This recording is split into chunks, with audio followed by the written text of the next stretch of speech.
Hello YouTubers, this is GQ Auto Diagnostics and Repair. Today working on a 2013 Dodge Grand Caravan with a 3.6 liter V6 automatic front wheel drive with a complaint that it's a stutter or misfire that just do not go away. So anyhow, this vehicle have only 82,000 miles. Okay, something like that. I don't want to turn the ignition on because it might trigger a code that disconnects some things on the car. I know it's not a big deal, but I just don't want to do it. And this vehicle got replaced last week.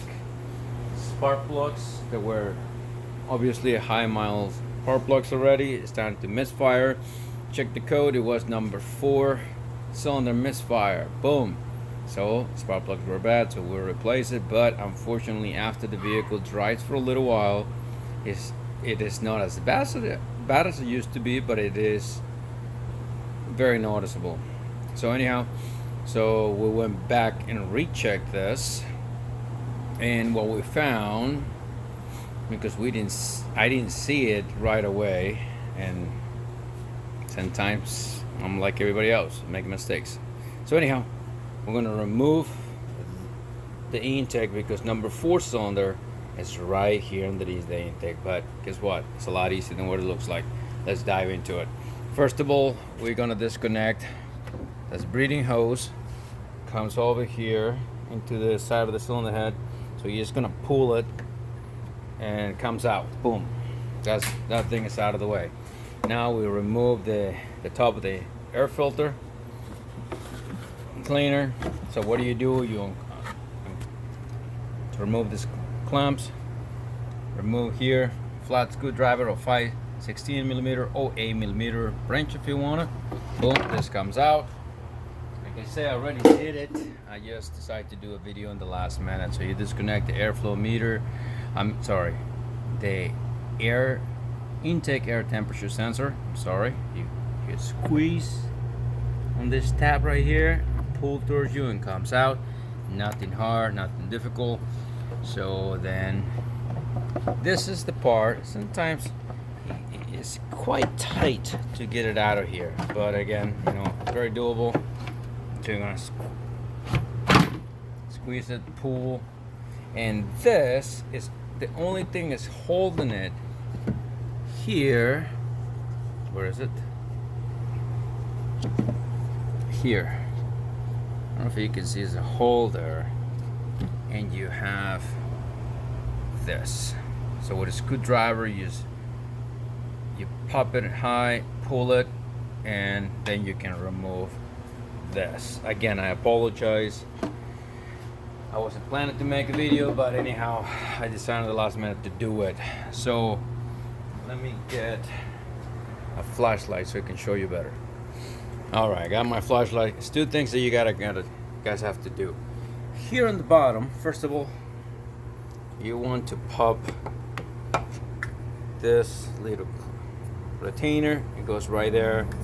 Put a screwdriver underneath and pop it so you can move the hose out of the way, because you're gonna have to move the intake manifold, slide it to the side. Okay, so here you can see 2 little studs coming out, sticking out right here. That's one. What is the light there? There's another one. So it's a 10 millimeter nut. So you remove those 2, and that's it on this side. Next, right here you have a bracket. Okay, I'm gonna try to get you best angle here, but again, I apologize. And this bracket is gonna attach to this stud. Is one, and there's another one there. There are 2. There 1, 2. It's also is a 10 millimeter, and right here on the bottom, right here, is the 13 millimeter bolt. That's it. Goes there, and this bracket pop loose, and you can disconnect this other hose here. Okay, we're almost done. You have 1, 2, 3, 4, 5, 6, 7 5/16 millimeter bolts, or 8 millimeter if you want. So you remove this. It does have to be a thin wall socket. So you go there, and after it's loose, this you don't have to worry about it. They're not gonna come loose, to stay there. So what do? You're gonna lift the intake from the back, and it's gonna light it towards the back of the firewall, that direction. So that way those two bolts are gonna come out. It's gonna slide that way, okay? So let's see if I can do it with one hand. Okay. Sorry, gonna have to put you on hold for a second. That's it, literally took me like 2 seconds, but I apologize again. I'm one person only. Now the next thing is very, very important here.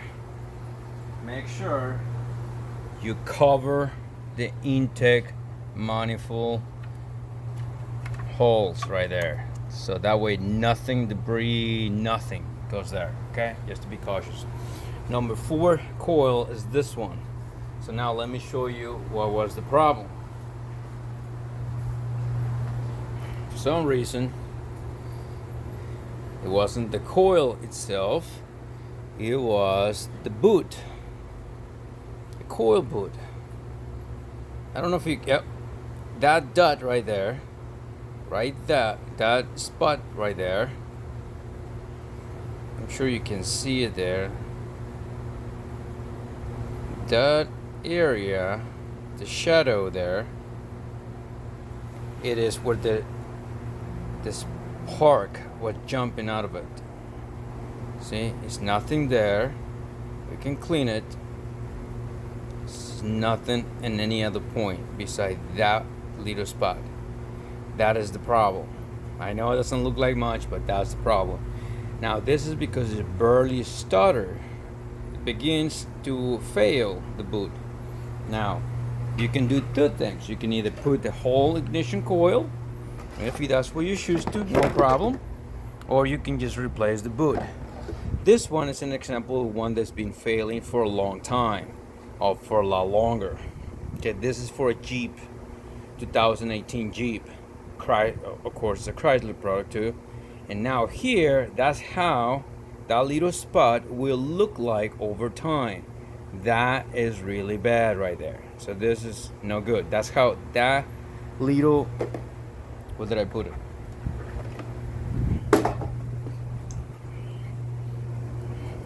That's how that little spot right there is gonna turn into this over time.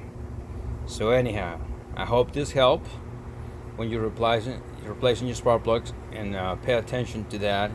Get a little bit extra careful visual inspection, so that way you don't have to remove this again because you missed that tiny spot right there.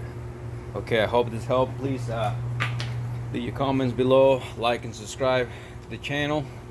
I'm back, so we're gonna add more new content, and hopefully this can help you to troubleshoot your vehicles and save you money.